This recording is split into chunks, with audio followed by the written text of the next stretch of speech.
15, kept a weapon on me. Flow make digits, I'm on my business. Stack chicken like what it's gon' be. Crew in the cut, ayy.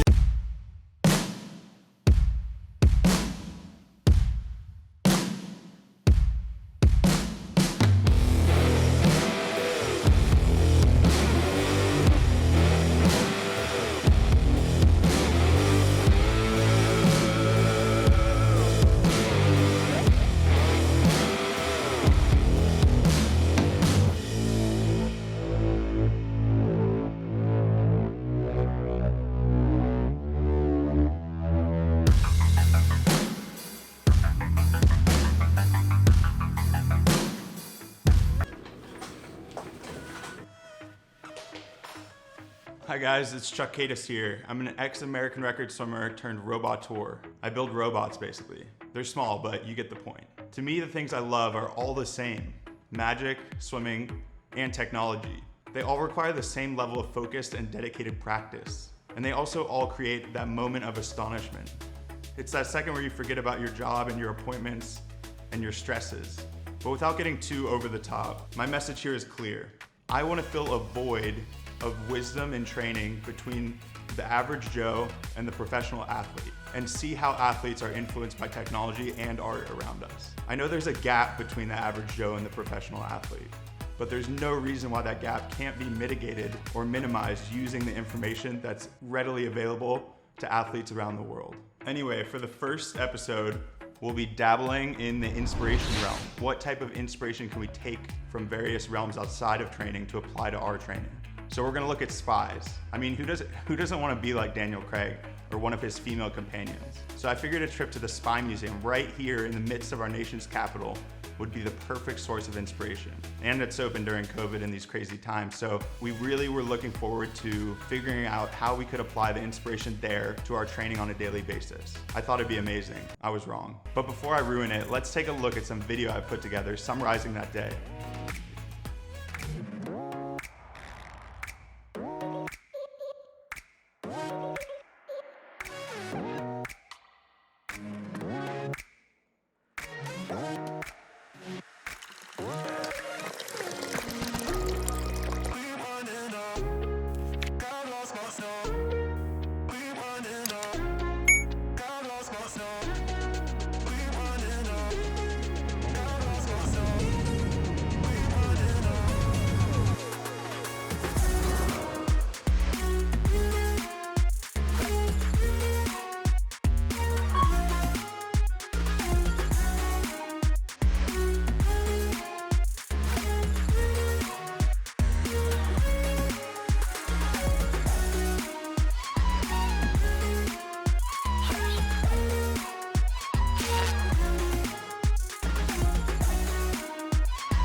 Nice, how'd you guys like that?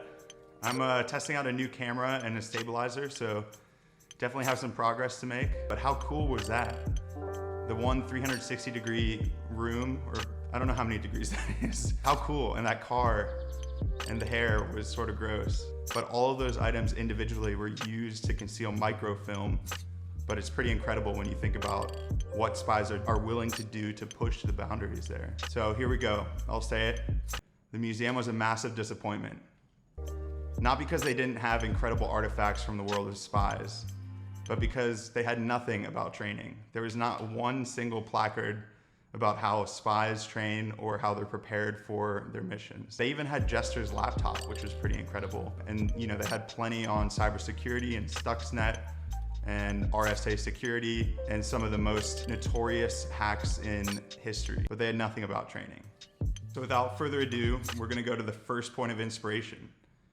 I talked about it before, but technology. We've all seen the rear view camera glasses and invisible ink, but what about playing cards that double as maps? And what about 3D image viewers that were created during World War II, far ahead of its time? Now, we're not talking Oculus level quality, but still so far ahead of its time that it's amazing. Or the semi-submersible subs that you saw there in the clip that came out in the 50s. Well, they never really came out, but you get my point. So in the same way that spies have their technology, athletes do too. At Berkeley, we use what was called a Tendo machine, and it's basically a glorified velocity reader with a Velcro strap attached to it that attaches to a weight bar so that you can track the velocity of the bar while you do your movement. Now, I'm sure these things cost thousands of dollars just to get that one velocity reading, but it was really fun because we would compete with each other and we'd have benchmarks each day during training, even if the accuracy wasn't 100%. We even had things like unreleased prototype gear designed personally, handmade by legendary coaches. We'll get into that in another video, but this is just a key part of how technology can be used in athleticism. And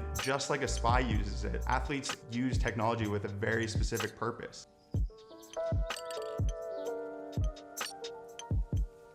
Number 2, disguise. You'll see the prototypical spy disguises here.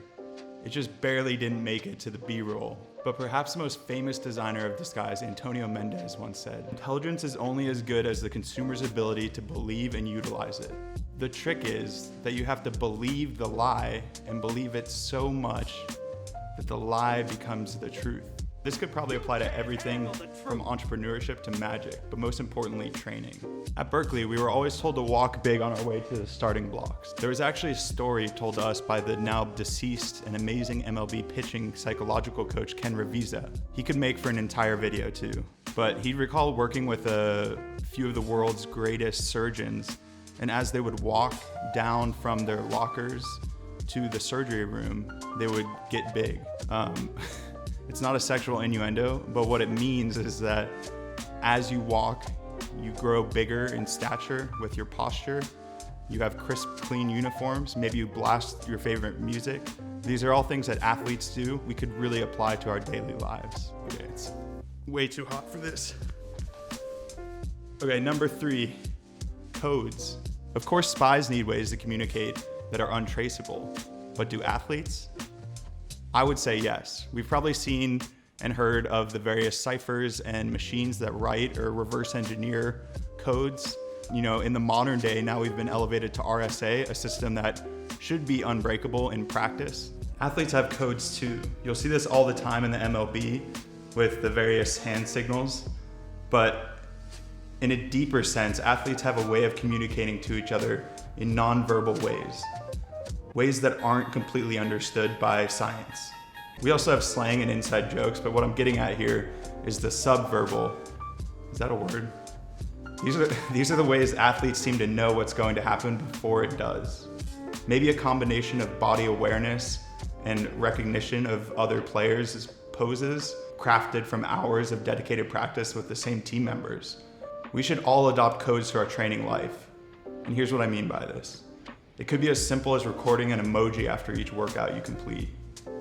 Build yourself a system that works for you and your body and your goals so that you can communicate with yourself and with your coaches or other teammates about how you're doing on a given day. In Boston, we had a secret mailing list. It was pretty fun, and topics ranged from daily happenings to the meet that was upcoming that weekend.